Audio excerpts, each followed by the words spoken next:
राधे राधे भक्तों, आपका स्वागत है हमारे पौराणिक संसार में, जहां हम आपको ले चलते हैं उन रहस्यमयी कथाओं की ओर जिनमें छिपे हैं देवताओं, असुरों और ऋषियों के अद्भुत रहस्य। आज हम बात करने वाले हैं असुरों के गुरु महर्षि शुक्राचार्य की, जिनकी एक आंख वामन अवतार के समय फूट गई थी। तो चलिए जानते हैं, आखिर क्यों और कैसे हुआ यह अद्भुत प्रसंग। शुक्राचार्य, जिन्हें असुरों के गुरु के रूप में जाना जाता है, की एक आंख टूटने की पौराणिक कथा प्रसिद्ध है। भगवान विष्णु के वामन अवतार के समय हुई इस घटना में शुक्राचार्य ने राजा बलि को 3 कदम भूमि दान देने से रोकने की कोशिश की थी। पौराणिक कथाओं में शुक्राचार्य की पहचान असुरों के गुरु के रूप में है। इसके बावजूद शुक्राचार्य सिर्फ नकारात्मक छवि वाले व्यक्ति नहीं हैं, बल्कि उनका स्थान ज्योतिष, नक्षत्र विद्या और कुछ जगहों पर आयुर्वेद में भी है। असल में शुक्राचार्य मृत संजीवनी विद्या के जानकार थे।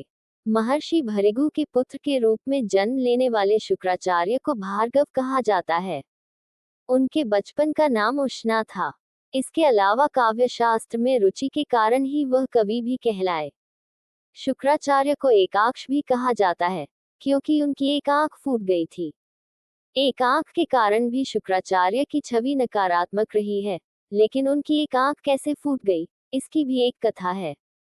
गुरु शुक्राचार्य को एकाक्ष के नाम से भी जाना जाता है, जिसका अर्थ एक आंख वाला व्यक्ति है। उनकी एक आंख की कहानी यह है कि राजा बलि और शुक्राचार्य एक भव्य हवन कर रहे थे।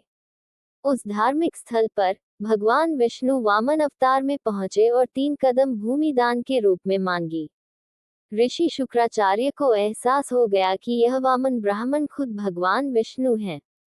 इसलिए महाबली को ब्राह्मण को 3 कदम भूमि देने से रोकने के लिए ऋषि सूक्ष्म रूप में परिवर्तित हो गए और कमंडल की नलिका में जाकर बैठ गए ताकि पानी को रोक सकें। वामन अवतार के कथा से क्या है संबंध? भगवान वामन ने शुक्राचार्य की नीति को समझ लिया। इसलिए भगवान वामन, जो कि हरिविष्णु का ही अवतार थे, उन्होंने पात्र के मुंह में एक तिनका डाल दिया और शुक्राचार्य की एक आंख में चुभो दिया।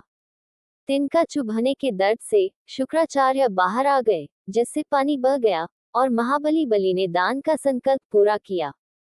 तब वामन बने भगवान विष्णु ने बलि से 3 पग का दान मांग लिया और सारी धरती आकाश समेत त्रिलोक का पूरा साम्राज्य जीत लिया।